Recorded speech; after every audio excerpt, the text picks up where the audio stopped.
नमस्ते दोस्तों, welcome to देर खास। आज का ये वीडियो हमारे लिए बायो के इम्पोर्टेंट क्वेश्चन का रहने वाला है, जिसमें हम बायो के 50 क्वेश्चंस को कवर करेंगे। ये क्वेश्चन डायरेक्ट 2023 में पूछे गए थे और मुझे लगता है ऐसे ये वो क्वेश्चन है जो मैंने कई बार पेपर्स में देखे हैं। ये जो क्वेश्चन है 50, बेटा ये बेहद खास है, इसलिए मैंने इनको सिलेक्ट किया है। ठीक है, इसके अलावा अगर आप बायोलॉजी से पेपर दे रहे हैं तो आप लोगों के लिए इंपॉर्टेंट है क्वेश्चन। आप एजी से पेपर दे रहे हैं, एजी 1 2 3 से, तब आपके लिए इंपॉर्टेंट है। इसके अलावा अगर आप एबीसी से पेपर दे रहे हैं तब भी आप लोगों के लिए इंपॉर्टेंट है। लेकिन मैं आप लोगों को एक छोटी सी बात सजेस्ट करना चाहूंगा। आप लोग क्या गलती करते हैं, जैसे मैं पीवाई के क्वेश्चन की जो वीडियो लेके आता हूँ, आप उस वीडियो को ऐसे ही देख लेते हैं बस। बेटा थोड़ा सा एक सजेशन मान लीजिए कि वीडियो आप लोग देखें तो साथ में एनालाइज करें कि भैया कौन से टॉपिक से आपसे क्वेश्चन बन रहा है, कौन से टॉपिक से क्वेश्चन नहीं बन रहा है। ठीक है ना, जिस टॉपिक से क्वेश्चन नहीं बन रहा है उसको नोट कर लीजिए, उस टॉपिक का रिवीजन कर लीजिएगा। तो आप लोगों के साथ क्या होने वाला है कि आपके जो टॉपिक छूट जा रहे हैं, बाई चांस आपसे कवर नहीं हो रहे हैं, वो एनालाइज के थ्रू क्या हो जाएंगे, कवर हो जाएंगे। और जो स्ट्रॉन्ग टॉपिक है वो आप लोगों के और भी स्ट्रॉन्ग हो जाएंगे। ठीक है, तो हमारे पास 50 क्वेश्चन है, टाइम कम है, इंपोर्टेंट क्वेश्चन है, इसलिए वीडियो को स्टार्ट करते हैं। आप लोग जानते हैं वीडियो कम आती है, लेकिन जो भी वीडियो आती है वो आप लोगों के लिए इंपॉर्टेंट रहती है। कारण क्या हो गया, अभी मेरी तबीयत खराब थी तो उस वजह से वीडियो नहीं लेके आ पाया मैं, लेकिन अब कोशिश करेंगे कि आप लोगों के लिए इंपॉर्टेंट क्वेश्चन ले लेके मैं आते रहूं। ठीक है, अभी हमारे पास क्वेश्चन है, वो है पर्ण विन्यास व्यवस्था। पर्ण विन्यास व्यवस्था जिसे फ्लोटॉक्सी है ना, जो अरेंजमेंट है वो किस में होता है। तो ये सब लोग जानते हैं कि ये लीफ में होता है। कहां पर होता है, पत्तियों में देखने को मिलता है। आप लोगों ने पत्तियों का स्ट्रक्चर देखा होगा, इस प्रकार से होता है। इस प्रकार से पत्तियों का स्ट्रक्चर होता है, इसमें बीच में एक सिरा लगी होती है ना, और पूरा अरेंजमेंट बना होता है, नसें जैसी दिखाई देती है। तो वो किस में दिखाई देती है, आपको लीफ के अंदर ये देखने को मिलता है। ठीक है, अगला क्वेश्चन हमारे पास होने वाला है ना, भोज्य पदार्थों के स्थानांतरण के उत्तरदायी ऊतक है ना, the tissue responsible for translocation of food material. तो ये बच्चा बच्चा जानता है, जो 5th क्लास का स्टूडेंट है वो भी जानता है कि फूड को ट्रांसफर करने वाला होता है हमारा कौन, कौन होता है, फ्लोएम होता है। कौन होता है, फ्लोएम होता है। लेकिन थोड़ी सी बात यहाँ पे समझने की कोशिश करनी पड़ेगी, क्योंकि यहाँ पे हमको ऑप्शन देखने हैं। तो पहला दिया है स्लिप ट्यूब्स, दूसरा दिया है बेसल्स, अगला दिया है पेरेन्काइमा, अगला दिया है फाइबर्स। अब ध्यान से सुनना। ये फ्लोएम जो होता है ना, फ्लोएम ये 4 टाइप का होता है। कितने टाइप का होता है, 4 टाइप का। और ये चारों टाइप जो आपको देखने को मिल रहे हैं, ये आपको ऑप्शन में देखने को मिल रहे हैं। एक होता है ना स्लाइप ट्यूब फ्लोएम, एक होता है पेरेन्काइमा फ्लोएम, एक होता है बेसल्स फ्लोएम, एक होता है रेशे फ्लोएम। तो हमारा स्लाइप ट्यूब जो होती है, यानी कि भोजन की नलियां जिनके द्वारा बनी होती हैं, उन्हीं के थ्रू क्या होता है, खाना ट्रांसफर होता है। ठीक है, अगला क्वेश्चन हमारे पास है, क्वेश्चन है कि निम्नलिखित में से कौन सा क्लोरोप्लास्ट युक्त बाह्य त्वचीय कोशिका है ना, which of the following in the epidermal cell containing chloroplast. मतलब बाह्य त्वचा उसके अंदर हो और वो कैसी हो, बाहर की तरफ हो। तो इसमें आपको पता है गार्ड सेल ये होगा। कौन आ जाएगा, गार्ड सेल। अब ये जो गार्ड सेल है ना बेटा, ये होती है स्टोमेटा के पास में। कहाँ होती है, स्टोमेटा। स्टोमेटा के ओपन होने और स्टोमेटा के क्लोज होने, यानी कि स्टोमेटा के बंद होने खुलने में गार्ड सेल की ही है भूमिका होती है। ठीक है, तो ये आपको याद रखना, गार्ड सेल जो होती है वो क्लोरोप्लास्ट युक्त बाह्य त्वचीय कोशिका से बनी होती है। ठीक है ना, तो कैसी होती है, एपिडर्मल सेल कॉन्टेनिंग क्लोरोप्लास्ट, जिसमें एपिडर्मल होता है और क्लोरोप्लास्ट होते हैं। तो क्लोरोप्लास्ट होते हैं, ग्रीन कलर की होती है। ठीक है, अगला क्वेश्चन आप लोगों को देखने को मिलने वाला है, अगला क्वेश्चन हम लोगों को देखने को मिलने वाला है कि घास की पत्तियों में रंध्र होते हैं। इस पे लगाइए वेरी वेरी मोस्ट।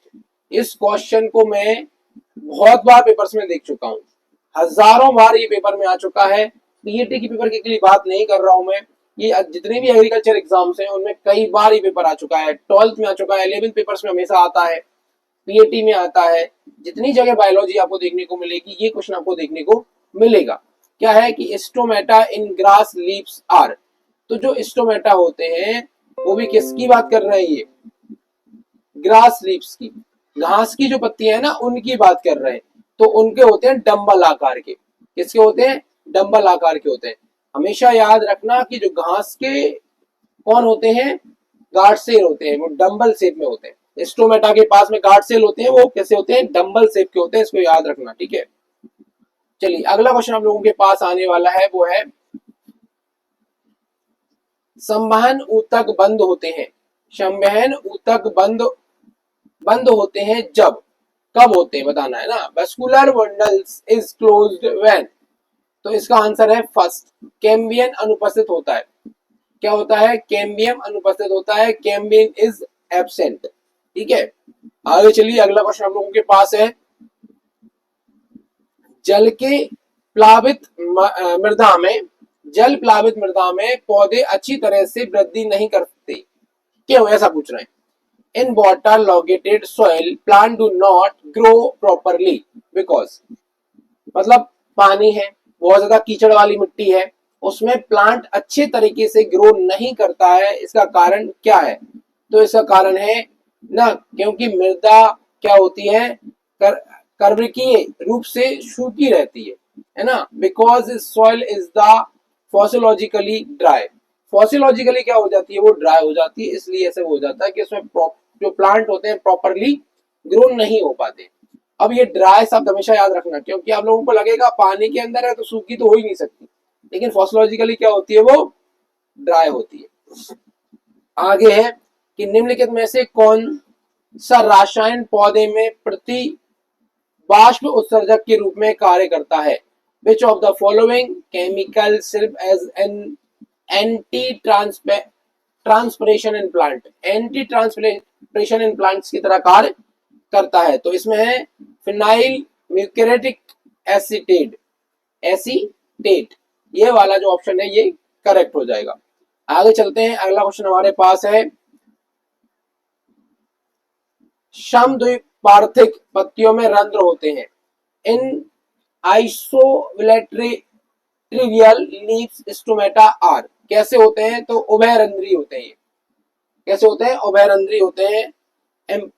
एस्टोमैटिक जो करके होता है वो शब्द इसके लिए यूज किया जाता है। अगला क्वेश्चन हमारे पास है कि निम्न में से किसकी ऊपरी अर्धवर्ग अर्धचर्म पर अब धात्विक कोशिकाएं पाई जाती हैं, है ना। Bulliform cell are found in the upper epidermis of, epidermis जो होती है सबसे ऊपरी लेयर को बोला जाता है, उसके अंदर जो वुल फॉर्म सेल होती है वो किस में पाई जाती है, तो इसका आंसर होगा मोस्ट मोनोकॉट लीव्स के अंदर, है ना। मतलब कि बहुत से दो बीजपत्रीय पत्तियों में मोनोकॉट जो होते हैं ना उनके अंदर ये देखने को मिलता है। चलिए आगे चलते हैं, अगला क्वेश्चन हमारे पास है कि man and the biosphere programme, man and the biosphere programme जिसको बोलते हैं MAB किस संगठन द्वारा शुरू किया गया था। तो MAB जो है, MAB किसके द्वारा चलाया जाता है, तो ये चलाया जाता है भाई साहब यूनेस्को, किसके द्वारा चलाया जाता है, यूनेस्को के द्वारा चलाया जाता है, इसको याद रखना है। भारत में पादप गुण विज्ञान के जनक कौन है, ये लगाइए वेरी मोस्ट, क्या है, father of plant embryology, father of plant embryology. हमेशा हर साल फादर से क्वेश्चन पूछे जाते हैं, याद रखना है, बायोलॉजी में फादर से क्वेश्चन हमेशा आता है, तो इसको याद ही रखना है। तो प्लांट एम्ब्रियोलॉजी जो है उसके फादर कौन है, तो इसके फादर आप लोगों को देखने को मिलेंगे, वो है पंचन महेश्वरी, पंचन महेश्वरी।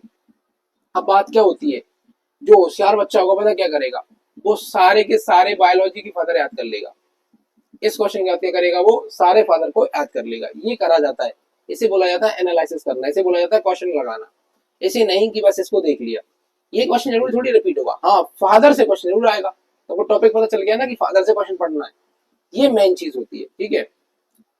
अगला क्वेश्चन आप लोगों के पास आएगा, पेरिस्पर्म क्या है, पेरिस्पर्म क्या होता है, पेरिस्पर्म इज, तो ये बीज अंडकाय का अवशेष है, remaining of the nucleo cells जो होता है उसका बना होता है। अगला क्वेश्चन हमारे पास है वो है जीर्णता के लिए उत्तरदायी hormones, hormone responsible for sensation. ये इंपॉर्टेंट क्वेश्चन है, इसको लगाना, इसको डायरेक्ट याद रखना, क्योंकि ये कभी और बाई चांस भूल जाओ इसलिए। जीर्णता के लिए उत्तरदायी हार्मोन कौन सा है, तो इसके लिए होता है एब्सेसिक हार्मोन। कौन सा होता है, abscisic hormone. Very important question है। अगला क्वेश्चन हमारे पास दिया है कि पौधे को उपलब्ध होने वाला जल, पौधे को उपलब्ध होने वाला जल कौन सा है, इसको भी डायरेक्ट याद रखिए, बहुत बार क्वेश्चन आया ये है ना। The water available for plant, plant के लिए कौन सा वाटर अवेलेबल होता है, तो रन ऑफ वाटर नहीं, रन ऑफ वाटर तो बह जाएगा है ना। अगला है ग्रेविटेशनल वाटर, बिल्कुल नहीं है ना। हाइड्रोस्कोपिक वाटर नहीं। केशिकीय जल, वेरी गुड। कैपिलरी वाटर जो है ना, ये जो कैपिलरी वाटर आपको देखने को मिल रहा है, ये जो है प्लांट के लिए प्रेजेंट होता है। ये जो मिट्टी होती है, मिट्टी में हल्की हल्की सी क्या होती है, ट्यूब बन जाती है, उनको बोलते हैं कैपिलरी ट्यूब्स। उनके अंदर जो पानी होता है वही प्लांट के लिए क्या होता है, प्रेजेंट होता है, वही प्लांट के लिए यूज में आता है। ठीक है, अगला क्वेश्चन हमारे पास है कि शुद्ध जल का जल विभव और पराशरण विभव क्रमशः होता है। ये भी डायरेक्ट याद रखिए, शून्य और शून्य। उसका जल विभव जिसे हम बोलते हैं वाटर पोटेंशियल एंड ऑस्मोसिक पोटेंशियल, दोनों कैसे होते हैं, इसके वाटर के जीरो होते हैं। अगला क्वेश्चन हमारे पास है, वो है कि वर्गीकीय श्रेणी संबंधित है। द टेक्सोनोमिक है ना कैटेगरी रिफेयर्स, मतलब किससे रिलेटेड होती है, तो ये होती है वर्गीय पादपक्रम से एक स्तर या पद, इससे रिलेटेड होती है, मतलब बांटना उसको क्रम या पद में। अगला क्वेश्चन हमारे पास है, मृदा में उपस्थित किस प्रकार का जल पादप जड़ों से के उपलब्ध रहता है। मृदा में उपस्थित किस प्रकार का जल पादप जड़ों के लिए उपलब्ध रहता है, कैपिलरी वाटर, अभी थोड़ी देर पहले बताया था, प्लांट के लिए रहता है, वो जड़ों के लिए रहता है। ठीक है, आगे चलिए। अगला क्वेश्चन है, मानव मादाओं में निषेचन कहाँ होता है। Where does the fertilization in human females take place? मतलब ह्यूमन जो फीमेल होती हैं उनमें फर्टिलाइजेशन, निषेचन कहाँ पर होता है, तो सबको पता है ये होता है फ्लोपियन ट्यूब के अंदर। कहाँ होता है, फ्लोपियन ट्यूब का, जिसे अंडवाहिनी बोलते हैं, फ्लोपियन ट्यूब के अंदर ये फर्टिलाइजेशन होता है। आगे चलते हैं। अगला क्वेश्चन हमारे पास है कि निम्नलिखित में से कौन एंटामीबा एस्टोलिका के कारण होता है। एंट अमीबा एस्टोलिका जो आपको पता है एक जीव है ना। Which of the following accused by the Entamoeba histolytica, इसके द्वारा होता है अमीबिसिस करके जो बीमारी होती है वो इसके कारण होती है। अगला क्वेश्चन हमारे पास है कि निम्नलिखित में से कौन मादा क्यूलेक्स मच्छर के से फैलता है, दुनिया को पता है, मलेरिया है ना। ये फीमेल क्यूलेक्स जो मच्छर है उसके द्वारा फैलता है मलेरिया। हमेशा याद रखना, अगर आपसे कोई पूछे कि दुनिया में किस जीव के कारण सबसे ज्यादा ह्यूमंस की डेथ हुई है, तो हमेशा आंसर देना मच्छर। शेर के खाने से उतने लोग नहीं मरे, अजगर के खाने से उतने लोग नहीं मरे, सांप के काटने से उतने लोग नहीं मरे जितने लोग मच्छर के काटने से मरे, क्योंकि मच्छर के काटने से होती है बीमारियां। ठीक है, आगे चलते हैं। अगला क्वेश्चन कौन सा है कि निम्नलिखित में से कौन सा विकल्प हमारे ऊर्जा खपत पैटर्न पर बुरा प्रभाव डालता है। Which of the following choice make a bad impact on our energy consumption pattern, तो इसपे जो है वो डालता है डी, यानी कि ठंड के दिनों में समान शर्ट पहनना और गर्म बने रहने के लिए हीटिंग यंत्र का उपयोग करना। ये क्या करता है, हमारी एनर्जी कंजप्शन है उसको इफेक्ट करता है। मतलब ठंड के दिनों में अगर आप समान शर्ट पहनते हैं और गर्म बने रहने के लिए क्या करते हैं, हीटिंग यंत्र का उपयोग करते हैं, तो ये आप लोगों के लिए दिक्कत दे सकता है, आपको इम्पैक्ट कर सकता है, हार्मफुल इम्पैक्ट डालता है। आपको क्या करना चाहिए, आपको ज्यादा कपड़े पहनने चाहिए और हीटर का उपयोग कम से कम करना चाहिए। चलिए, अगला क्वेश्चन आप लोगों के पास है कि एक प्रारंभिक तकनीक भारत के वाटरमैन है ना द्वारा जो हजारों सूखे गांवों को बचाने और भारत के सबसे शुष्क क्षेत्रों में से एक हजारों ग्रामीणों के जीवन को बदलने की में मदद रहा है। मतलब उस व्यक्ति का नाम पूछ रहा है जो वाटरमैन के नाम से फेमस है, तो वो है हमारे डॉक्टर राजेंद्र सिंह। डॉक्टर राजेंद्र सिंह जो है वो वाटरमैन ऑफ इंडिया के नाम से फेमस है, वाटरमैन ऑफ इंडिया। आपको इतना याद रखना है, वाटरमैन ऑफ इंडिया तो कौन है, डॉक्टर राजेंद्र सिंह है। इसी से आपका ये क्वेश्चन बन जाएगा, किसी भी तरीके से घुमा घुमा के पूछे, वाटरमैन याद रखना है, डॉक्टर राजेंद्र सिंह। अगला क्वेश्चन हमारे पास है कि निम्नलिखित में से कौन कोशिका में प्रोटीन बनाने का सूक्ष्म स्रोत है। अब देखो यहाँ पे राइबोसोम आंसर हो सकता था, लेकिन राइबोसोम क्या नहीं है, ऑप्शन में नहीं है, तब आपको जाएंगे सेलुलर डीएनए के पास, केशिकीय डीएनए। किसके पास जाएंगे? डीएनए के पास। ठीक है, अगला क्वेश्चन हमारे पास है कि गुणज के संबंध में निम्नलिखित में से कौन सा कथन सही है? Which of the following statement is correct regarding embryogenesis? तो पहला है कि बच्चों के जीवित रहने की संभावना द्विपथिक जीवों के बजाय सजीव प्रजक जीवों में अधिक होती है। ठीक है, पुष्पीय पौधों में बीजांड के अंदर युग्मज बना होता है। ये दोनों ही बातें जो है लगभग लगभग सेम है, तो दोनों करेक्ट है, both A and two, first and second दोनों क्या है? करेक्ट है। अच्छा, दूसरा क्वेश्चन देखिए, अगला क्वेश्चन देखिए कि निम्नलिखित में से कौन सा कवक दाद के लिए जिम्मेदार है जो मनुष्यों में सबसे आम संक्रामक रोग है? आप लोगों ने देखा हो ह्यूमंस में दाद बहुत होता है, तो दाद के लिए कौन सा फंगस, सबको पता है फंगस से होता है, कौन सा फंगस इसके लिए है? और ये आप लोगों ने देखा ह्यूमंस में बहुत कॉमन है ना। तो विच of the following fungal is the responsible for the ringworm which is the one of the most common infection disease in humans? तो इसका आंसर है वो है ट्राइकोफाइटन। कौन है? ट्राइकोफाइटन नाम की जो फंगस है वो है इसके लिए जिम्मेदार। अगला क्वेश्चन आपको दिया है कि नाइट्रोजन गैस हमारे वायुमंडल में है कितनी है? तो आपको पता है 75 to 80%। ठीक है, कितनी है? D option, 75 to 80%। अगला क्वेश्चन दिया विच of the following statement is correct? निम्नलिखित में से कौन सा कथन सही है? तो पेरिप्लेटिनरी अमेरिकाना का शरीर काइटिक निर्मित बाह्य कंकाल से ढका रहता है। अब पहली बात तो आपको ये पता होना चाहिए कि पेरिप्लेटिना अमेरिकाना कौन है, तो ये पता होना चाहिए कॉकरोच है ना।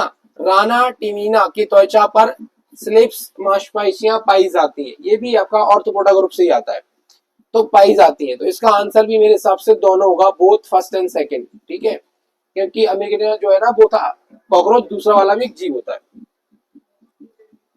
अगला क्वेश्चन दिया है कि निम्नलिखित में से किस प्रोह के जड़ों एवं तनों की वृद्धि वाले भाग में विद्यमान रहता है तथा वह इनकी लंबाई में वृद्धि करता है? तो इसका कारण है एपिकल मेरिस्मेटिक। आपको पता है मेरिस्मेटिक वो जीव होते हैं जो बढ़ते हैं, बढ़ने के लिए जिम्मेदार होते हैं। तो इन्होंने वही पूछा था कि which of the following is the present of the growing tips? Tips पे होते हैं stems and roots, increase the length, length को इंक्रीज करते हैं स्टेम की और रूट की, तो वो कौन है? एपिकल मेरिस्मेटिक है। और याद रखना 3 प्रकार के जो मेरिस्मेटिक टिश्यू होते हैं, एपिकल, इंटरकेलर और लेटरल। उनमें से एपिक जो होता है ना, एपिकल टिप पे होता है और लंबाई को बढ़ाता है। अगला क्वेश्चन आप लोगों के पास है कि ऊतक मृत कोशिकाओं से बना होता है, तो कौन सा है? वो पैरेन्काइमा है क्या? नहीं, स्क्लेरेन्काइमा। ठीक, एक सेकंड रुकिए। स्क्लेरेन्काइमा जो है वो कैसा होता है? स्क्लेरेन्काइमा ये वाला जो है, स्क्लेरेन्काइमा जो होता है वो डेड सेल का बना होता है, बाकी सब लिविंग सेल के बने होते हैं। चलिए, अगला क्वेश्चन हमको दिया हुआ है कि निम्न में से किन जीवों में ना तो संगठित केंद्रक और कोशिकाएं होते हैं और ना ही उनके शरीर बाह्य कोशिका से बने होते हैं, है ना। Which of the following organs do not have a definite nucleus और ऑर्गेनेल्स और not do any of them so multi cellular body design? मतलब ना तो मल्टी सेलुलर बॉडी होती है, ना टिश्यू संगठित होते हैं, ना सेल अच्छे तरीके से बनी होती है। वो कौन होते हैं? तो मोनेरा। कौन होते हैं? मोनेरा। देखो, अगर आप देखोगे प्रोटेस्टा अच्छे से बना होता है, फंगई अच्छे से बना होता है, मशरूम देख लीजिए कितने अच्छे से बना होता है ना। अमीबा तो एनीमिलिया तो फिर आपको पता ही है, एनीमिलिया में तो हम लोग भी आते हैं, तो देखो हम लोग ही तो राज कर रहे हैं दुनिया पे। चलिए, अगला क्वेश्चन है कि मानव आंख में पुतली का व्यास द्वारा नियंत्रित रहता है, किसके द्वारा होता है? आयरिस के द्वारा। किसके द्वारा होता है? आयरिस के द्वारा होता है। सबको पता होना चाहिए आयरिस जो है वो आंख की साइज को मेंटेन करता है।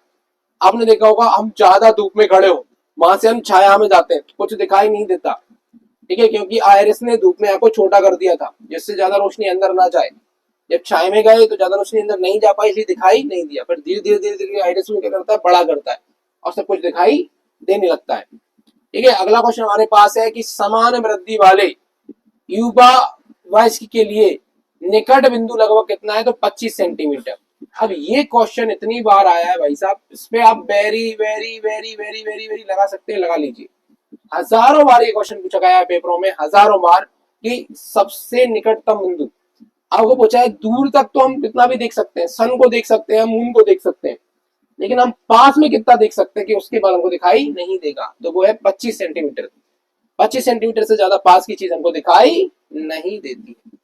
ठीक है, अगला क्वेश्चन हमारा होने वाला है कि अभिनेत्र लेंस, ठीक है, अभिनेत्र लेंस की में कुछ सीमाओं तक, है ना, पक्षीय जो पेशियों द्वारा रूपांतरित किया जा सकता है। The change in the fill in the blanks of the eyes lens, can this change in the focal length, कि फोकल लेंथ में कितना चेंज किया जा सकता है, तो इसको बोलते हैं वक्रता, है ना, कर्वेचर में चेंज किया जा सकता है, वक्रता में चेंज किया जा सकता है। अगला क्वेश्चन हमारे पास है कि निम्नलिखित में से कौन सा जीव भोजन के कणों को घेर लेते हैं तथा संगठित होकर खाद्य रिक्तिका बनाते हैं। अमीबा। और इस जिसके द्वारा ये देखो विच ऑफ द, है ना, अब आपको मुझे ये बताना है, कमेंट में जल्दी से कमेंट करके बताइए कि अमीबा जिसके द्वारा ये भोजन को घेरता है या भोजन को उठा के खाता है या चलता है, उस ऑर्गन को क्या नाम से जानते हैं। अमीबा के उस ऑर्गन का नाम क्या है जिससे ये खाना खाता है, जिससे ये चलता है, जल्दी से बताइए। हिंदी मीडियम वाले हिंदी में बताएंगे, इंग्लिश मीडियम वाले इंग्लिश में बताएंगे, जल्दी बताइए। अगला क्वेश्चन है कि जल का उपयोग करने के बाद एटीपी में जल अंतरफॉस्फेटिक न संलग्नता खंडित होती है तो की तुलना ऊर्जा संचित होती है। देखिए बात को समझना, which of the terminal phosphatic link in ATP is broken using water के यूज टूटती है, the energy released in equivalent to, तो उसको बोलते हैं 30.5 किलो मोल्स, 30.5 किलोमोल के रूप में निकलती है। अगला क्वेश्चन है बेहद खास क्वेश्चन है, आसान क्वेश्चन है कि निम्नलिखित में से किस ऊतक में जड़ों, तनों और पत्तियों की वाहिका तथा वाहिका आपस में जुड़कर जल संबंध नलिकाओं का संबंध प्रस्तुत करती है। क्वेश्चन को पढ़ने की जरूरत नहीं है, क्वेश्चन डायरेक्ट है कि प्लांट में वाटर ट्रांसपोर्ट किसके द्वारा होता है, तो जाइलम के द्वारा होता है। लेकिन भाई साहब क्वेश्चन पूछने वाले ने क्वेश्चन को डायरेक्ट ना पूछ के थोड़ा घुमा के क्वेश्चन को पूछ लिया, बस इतनी सी बात है, इसके अलावा कोई भी बात नहीं है। चलिए आगे चलते हैं। अगला क्वेश्चन है कि जब वृद्धि करता पादप प्रकाश को संसूचित करता है वह हार्मोन जिससे कहते हैं, यह प्रोहो यानी कि टिप में संचलित होता है और कोशिकाओं की लंबाई में वृद्धि करता है। टिप में ही क्यों संचलित होता है, क्योंकि यहाँ पे एपिकल टिश्यू पाए जाते हैं। तो when the growing plant detect light करता है, लाइट की तरफ बढ़ता है ना, ये कहाँ टिप में सूट निकलता है, इस हार्मोन का नाम क्या है, तो इस हार्मोन का नाम है ऑक्सिन हार्मोन। ये टिप में निकलते हैं, कहाँ निकलते हैं, टिप में निकलते हैं। अगला क्वेश्चन आप लोगों के पास है कि निम्नलिखित में से कौन सा हार्मोन कोशिका विभाजन को प्रेरित करता है और इसलिए है उन क्षेत्रों में जहां कोशिका विभाजन तीव्र होता है, विशेष रूप से फलों और बीजों में अधिकतम सांद्रता में पाया जाता है, उसका नाम है साइटोकाइनिन। ठीक है ना, हार्मोन्स में आपको auxin hormone, cytokinin hormone, gibberellin hormone, ये बहुत अच्छे तरीके से याद रखने हैं। ठीक है, अब देखो हार्मोन से क्वेश्चन आ, सारे टॉपिक से लगभग क्वेश्चन आपको देखने को मिल रहे हैं, ये इंपोर्टेंट है, टिश्यू आप अच्छे तरीके से पढ़ के जाना है। निम्नलिखित में से किस विटामिन की कमी से बेरी बेरी होता है, तो ये आपको पता है विटामिन B1 की कमी से बेरी बेरी होता है, ये तो नॉर्मल क्वेश्चन था, है ना, कि उस by the vitamin deficiency beriberi रोग, तो विटामिन B1 नहीं आया तो विटामिन B लगा देना। अगला क्वेश्चन हमारे पास है कि परिथिप तंत्रिका किस से बना होता है, पेरिफेरल नर्वस सिस्टम का जो होता है वो किसके द्वारा बना होता है, तो ये बना होता है कपाल तंत्रिका, मेरु तंत्रिका के द्वारा, है ना, सेरेब्रल नर्व्स और स्पाइनल नर्व्स के द्वारा ये बना होता है। अगला क्वेश्चन है, बताइए निम्नलिखित में से कौन सा सत्य नहीं है, which of the following statement is not true, correct नहीं है ऐसा बोला इन्होंने। पहला है स्पंज जैसे जंतुओं में प्रजनन का मुकुलन रूप होता है, मुकुलन रूप होता है। ये बात लगभग थोड़ी सी तो सही है, क्योंकि मुकुलन फंसी फूटने के बाद ही वो होता है। दूसरा देखते हैं, शैवाल जैसे क्लाइमेडोमोनास का कोशिका द्रव तथा केंद्रक विभाजित होकर 4 से 8 जीवाणु बना देते हैं। एक बार इंग्लिश में भी कर लेते हैं इसको। The cytoplasm and nucleus of algae such as the, जैसे कि इन्होंने बोला था, Chlamydomonas divide successfully from 4 to 8 sponge for the fermentation. तो इसका आंसर जो है ना तो एक सही है, क्योंकि स्पंज में ना मुकुलन होता है, और ना दूसरा वाला सही है जिसमें शैवाल के बारे में बात की गई है। अगला क्वेश्चन है, सॉरी ये ट्रू है, यानी कि इनमें से फॉल्स कोई सा भी नहीं है। इन दोनों में क्या था, इन दोनों में ये भी ट्रू था और ये वाला भी ट्रू था। इन दोनों में से कोई सा भी फॉल्स नहीं है, क्योंकि नॉट करेक्ट पूछा था ना, इसलिए।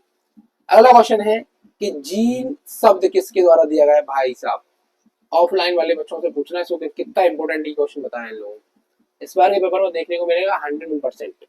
इसका नाम है जीन शब्द किसके द्वारा दिया गया। तो जीन शब्द जो है वो दिया गया था जॉनसन के द्वारा। किसके द्वारा दिया गया था, जॉनसन के द्वारा। अगला क्वेश्चन है कि एक जीन डीएनए की अपचिकृत कम लंबाई है जो कोड करता है, वो होती है प्रोटीन। क्या होती है, a gene is the relative short length of a DNA is the codes of a protein. Protein के कोड्स होते हैं, ठीक है। अगला क्वेश्चन हमारे पास है कि नेत्रों के प्रकाश सुग्राही पर्दे को क्या कहा जाता है। इसको बोला जाता है रेटिना। क्या कहा जाता है, रेटिना कहा जाता है, ठीक है। The light sensitive screen of eyes कौन है, रेटिना है। अगला क्वेश्चन हमारे पास है कि प्रकाश एक पतली झिल्ली से होकर नेत्र में प्रवेश करता है, उसे क्या कहते हैं। अति महत्वपूर्ण क्वेश्चन है। यहाँ से 2 क्वेश्चन बनेंगे। एक बनेगा कि जब नेत्र डोनेट किया जाता है, किसी को आइस डोनेट की जाती है, तो उसको कौन सा हिस्सा दिया जाता है। इन दोनों का आंसर है कॉर्निया। हमारी आंख में बाहर की तरफ एक लेयर होती है बिल्कुल पतली, सबसे बाहर की तरफ कोई लेयर होती है, कॉर्निया बोलते हैं। ये इतनी आउटर है, इतनी आउट में है कि यहाँ पर कोई भी एयर सर्कुलेशन के लिए अंदर से नस कनेक्ट नहीं है। ये हमारी बॉडी में बाहर से एयर से डायरेक्ट ऑक्सीजन लेती है, समझ गए, इतनी बाहर की तरफ है। और यहाँ से डायरेक्ट क्या होता है, लाइट प्रवेश करती है। और यही वो लेयर है, जब हम किसी को आइस डोनेट करते हैं तो हमारी कॉर्निया निकाल के उसको डोनेट की जाती है, ठीक है। तो उसको भी याद रखना है। अगला क्वेश्चन आप लोगों के पास है कि निम्नलिखित में से कौन सा सल्फर डाइऑक्साइड का स्रोत है। Which of the following are source of sulphur dioxide, ठीक है। तो इसका सोर्स है, इसका सोर्स कौन सा है ये बताना है। तो इसका सोर्स है 1 2 3। अब सोर्स के नाम पढ़ लेते हैं। कोयले का दहन, बिल्कुल सल्फर डाइऑक्साइड मिलता है। पेट्रोलियम का दहन मिलता है। ज्वालामुखी का दहन मिलता है, सही बात है। 1 2 3 तीनों सही है। अगला क्वेश्चन हमारे पास है कि निम्नलिखित में से कौन सा प्रभाव जल प्रदूषण शब्द संबंधित नहीं है। पहला है जल निकायों में अनैच्छिक पदार्थ मिलाना, बिल्कुल प्रदूषित करता है। जल निकायों के तापमान में परिवर्तन, ये नहीं होना चाहिए। ना देखते हैं, the additional of the undisturbable substance to bodies, इसका charge in the temperature of the water bodies. तो इसका आंसर जो है वो जाना चाहिए ना तो 1 ना 2। क्वेश्चन क्या था, क्वेश्चन ये था कौन सा जल प्रदूषण शब्द में सम्मिलित नहीं है। ये तो होना चाहिए यार, जल प्रदूषण में अनैच्छिक पदार्थ मिलाना, तो वाटर को रिड्यूस करता है ना। The additional of undissolvable substance to bodies, कुछ मिसअंडरस्टैंडिंग हुई है इस क्वेश्चन में ना। करेक्ट आंसर इसका ये दिखा रहे हैं, पीएटी की तरफ से ये क्वेश्चन दिख रहा है, तो ये लगाना पड़ेगा हमको ना। आगे देखते हैं कि जनवरी 2021 एक विश्व में 26 जैव विविधता हॉटस्पॉट में से कितने भारत में है। जनवरी 2026 में विश्व में क्या हुए, 26 जैव विविधता हॉटस्पॉट्स बनाए गए, जिनमें आपको देखने को मिलेंगे 36 बॉडी बायोडाइवर्सिटीज जो हॉटस्पॉट्स है ना वो बनाए गए वर्ल्ड में। उनमें से भारत में कितने हैं, तो भारत में 4। कितने हैं भारत में, 4 है। ये बहुत इंपॉर्टेंट क्वेश्चन है, 4 है भारत के अंदर। अगला क्वेश्चन आप लोगों के पास है कि मोनेरा के बारे में कौन सा विशेषता सही नहीं है। इन जीवों में ना तो संगठित केंद्रक होता है और ना कोशिकांग होता है, ये सही है ना। वे सभी स्वपोषी होते हैं। ओनली टू सही नहीं है, पहला वाला सही है, दूसरा वाला क्या है, गलत है, तो दूसरा वाला आंसर देंगे। आज का लास्ट क्वेश्चन हमारा है कि एक जगत के बारे में निम्नलिखित में से कथनों पर विचार करें। वे विषमपोषी यूकैरियोटिक जीव होते हैं। ठीक है भैया। इस जगत का एक उदाहरण मशरूम है। मशरूम इसका जगत का उदाहरण कह सकते हैं। तो वो कवक आएगा। कौन का आएगा? कवक। ये दोनों स्टेटमेंट से हमको पता चल रहा है कि वो कौन है? फंगी है। These are the heterotrophic eukaryotic organism होते हैं। सही बात है। और इनका एग्जांपल मशरूम है, तो ये कौन है फिर? फंगस है। आखिर मुझ किसका आंसर दे सकते हैं हम? फंगस है।